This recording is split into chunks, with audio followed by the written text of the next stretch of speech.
There is a type of person who sees the source code behind reality.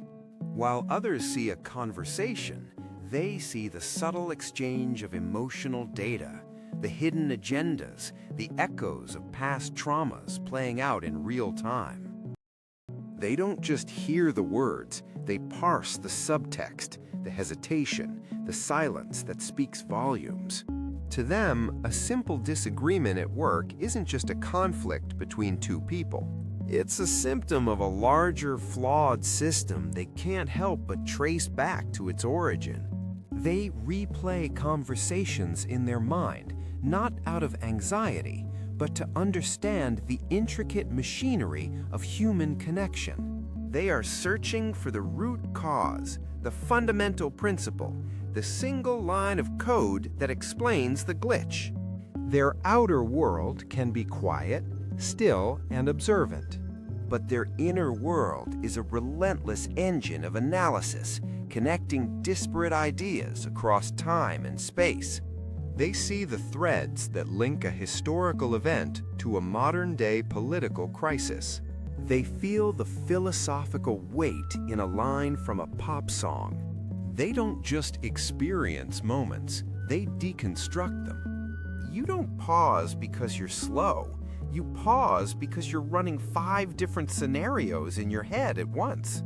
This quiet intensity, this constant search for underlying structure, is their default state. These are the deep thinkers. If that description felt like looking in a mirror, then you are in the right place and you are not alone. For your entire life, you may have felt that this internal complexity was a burden, a sign that you were overthinking or too sensitive. But from a psychological and neurological perspective, what you're experiencing is a distinct cognitive style, a different way your brain is wired to process the world. We are not just going to validate that feeling, we're going to explore the neuroscience that underpins it. We'll investigate why your mind sees life in systems and patterns that others simply miss. We will examine the gift of your emotional high resolution, the ability to feel with a clarity that can be both beautiful and overwhelming. But we will go deeper than any video you've seen on this topic before. We will draw a clear, responsible line distinguishing this trait from neurodivergent conditions like ADHD or autism, a question many of you have likely asked yourselves. We'll even confront the skepticism head-on by talking about the Barnum effect, ensuring the identity you feel is real and not just flattering psychology. And most importantly, we're going to give you a practical framework to manage this powerful mind. How can you harness this power without letting it consume you? We'll give you a practical framework for that at the end. This isn't just about understanding who you are. It's about learning how to be who you are, without apology and without burning out. So let's begin with the first pillar of the deep thinking mind, an innate drive to see life in systems, not isolated events. Most people experience the world as a series of disconnected moments and facts. A problem at work is just a problem. An argument is just an argument. For a deep thinker, this is an incomplete picture. Your mind is constantly zooming out, searching for the architecture that holds it all together. You don't just see the event, you see the system that produced it. This is the positive frame for what is often mislabeled as overanalyzing.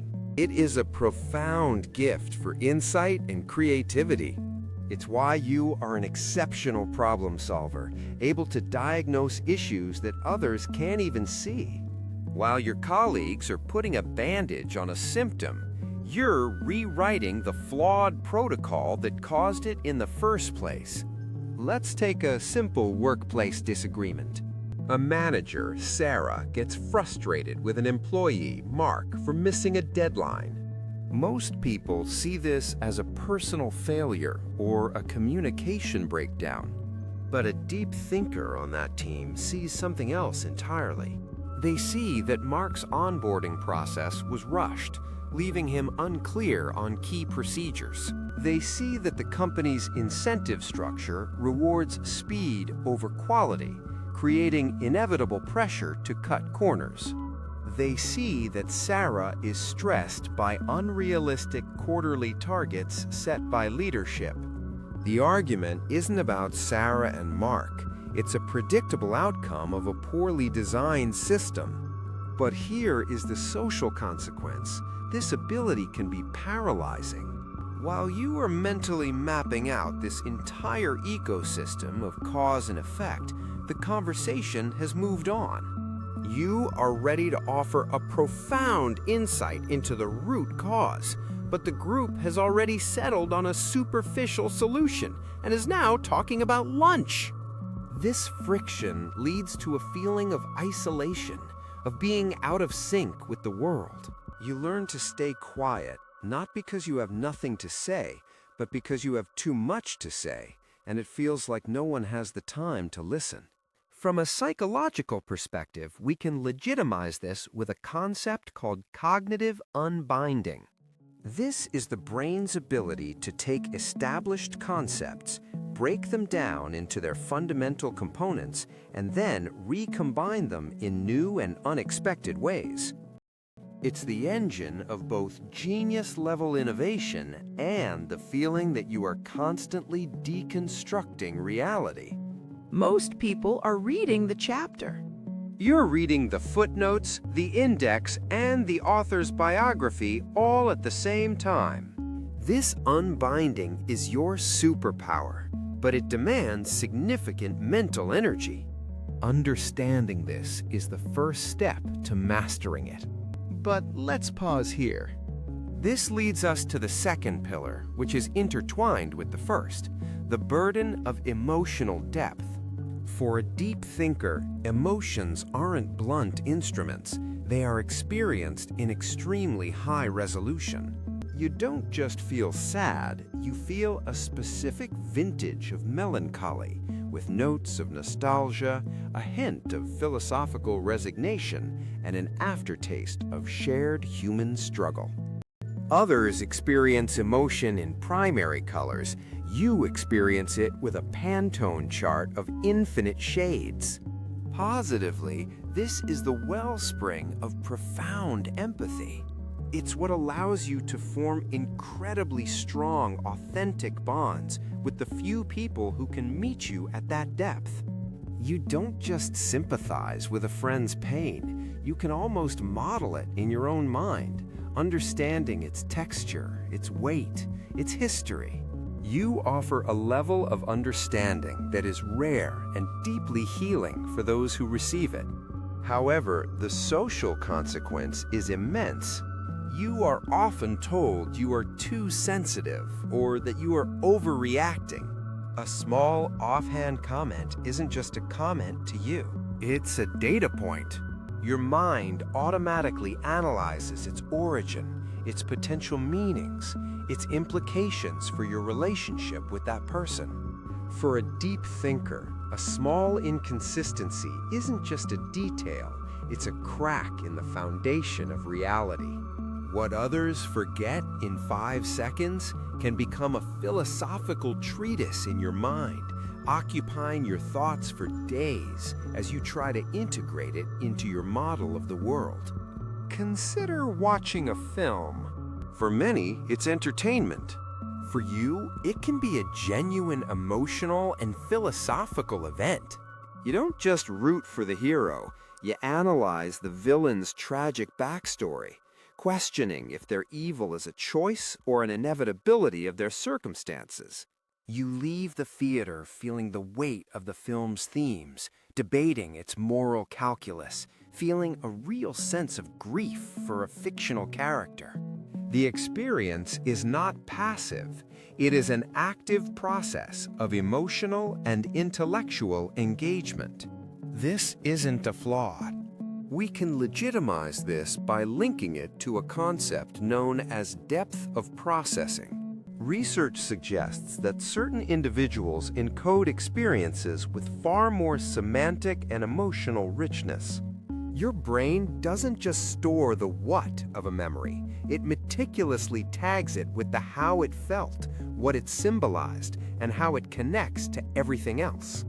Emotional data is analyzed with the same intellectual rigor as a scientific problem. And understanding this helps explain why your inner world feels so vivid and, at times, so heavy. It is critically important to be intellectually honest.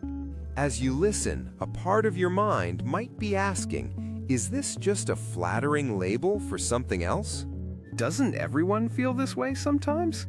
And how is this truly different from a clinical diagnosis like ADHD, autism, or an anxiety disorder? Let's address this directly. The overlap is real. Rumination, a common struggle for deep thinkers, is also a hallmark of anxiety and depression. Difficulty in surface-level social situations can echo experiences on the autism spectrum.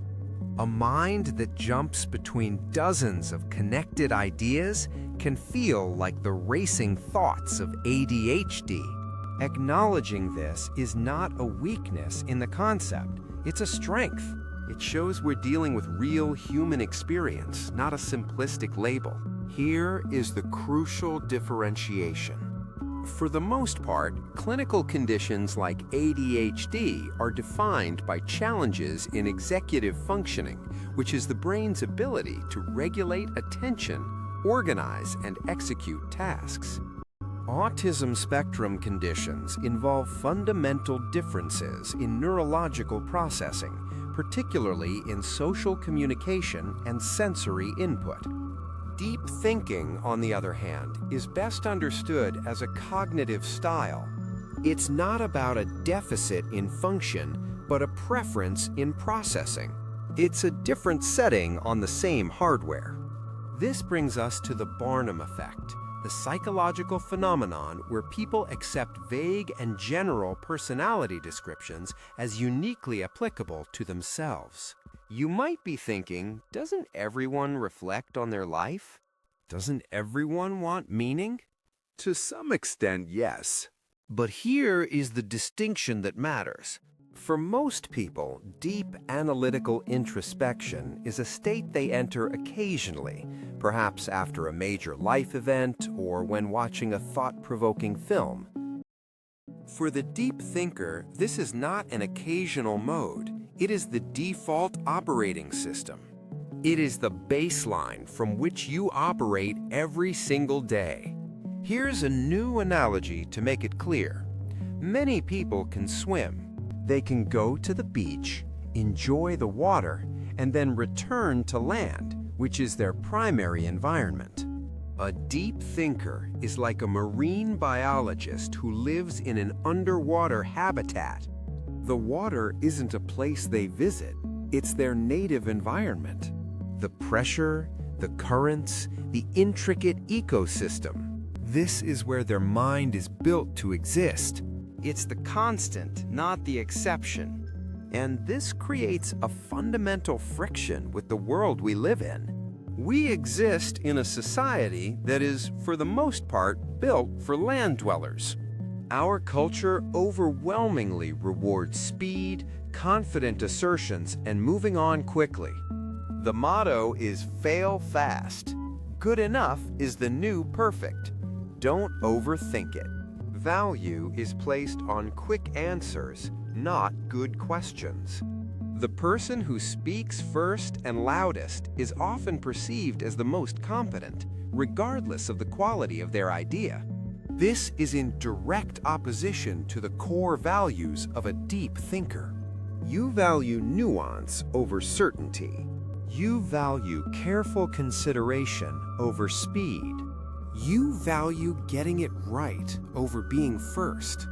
Your instinct is to pause, reflect, and model the second and third order consequences of a decision before you even form an opinion. This is not hesitation, it is diligence. But in the fast-paced flow of a modern workplace or social gathering, this diligence is often misinterpreted. Let's return to the meeting scenario. A problem is presented. Immediately, 3 people jump in with surface-level solutions. The energy in the room is high, focused on action and forward momentum. Meanwhile, you are quiet. You're not disengaged, you are deeply engaged. You are mapping the problem's history, identifying the hidden assumptions in the proposed solutions, and running simulations of their likely failures. By the time you have formulated a truly robust, well-considered thought, the group has already committed to a flawed plan and moved to the next agenda item. This is the silent pain of the deep thinker. It's the exhaustion of performing surface-level interest in conversations that feel hollow. It's the frustration of seeing preventable mistakes happen because the world is moving too fast to listen to depth. It creates a choice. Either you force yourself to offer half-formed thoughts to keep up, which feels inauthentic, or you remain silent and feel invisible. This isn't just a personality quirk. It's a fundamental conflict between your cognitive wiring and the structure of the modern world. Worrying is spinning your wheels in the mud of what if. Deep thinking is building a map of the entire landscape. So far, this has been the what and the why. Now let's talk about the how. How do you navigate this conflict? How do you use this incredible mind without it leading to burnout, analysis paralysis, or isolation? The key is to shift from being a passive passenger in your mind to an active pilot. We can do this with a simple, memorable framework I call the 3 C's: catch, channel, and connect. First, catch. You must learn to catch the moment when productive deep thinking turns into unproductive, looping rumination. The key difference is movement. Deep thinking moves toward insight. Rumination spins in a circle of anxiety. A simple mindfulness technique is to ask yourself one question. Is this thought new, or am I replaying it? If it's the 10th time you've analyzed the same comment from your boss, that's your cue.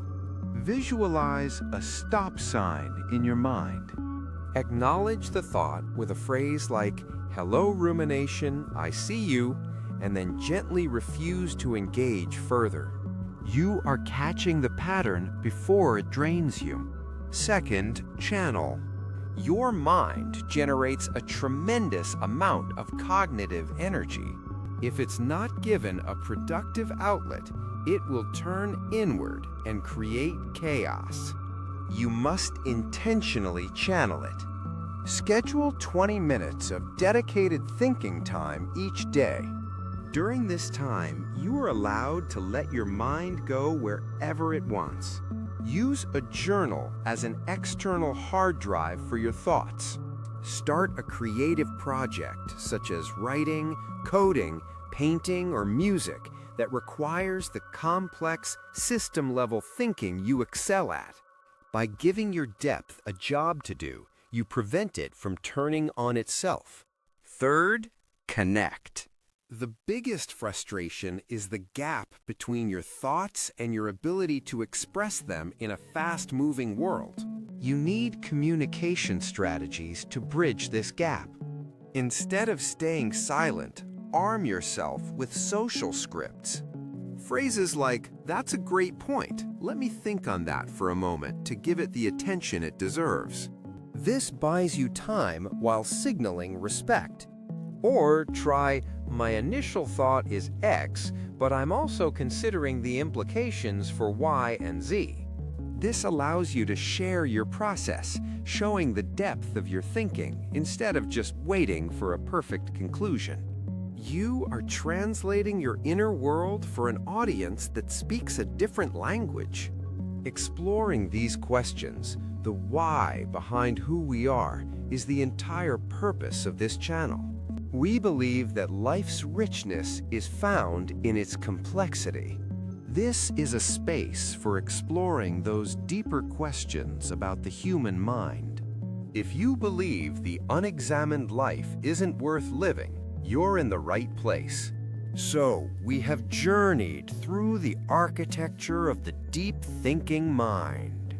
We've seen how your ability to see patterns is a source of incredible creativity. We've understood that your emotional intensity is a high-resolution sensor for empathy. We've clarified the line between this cognitive style and a clinical diagnosis, and we validated the very real friction you feel with a world that often prioritizes speed over depth. Remember the person we described in the beginning? The one who sees the source code of reality? That isn't a glitch. It isn't a flaw to be fixed. Your depth is not a bug.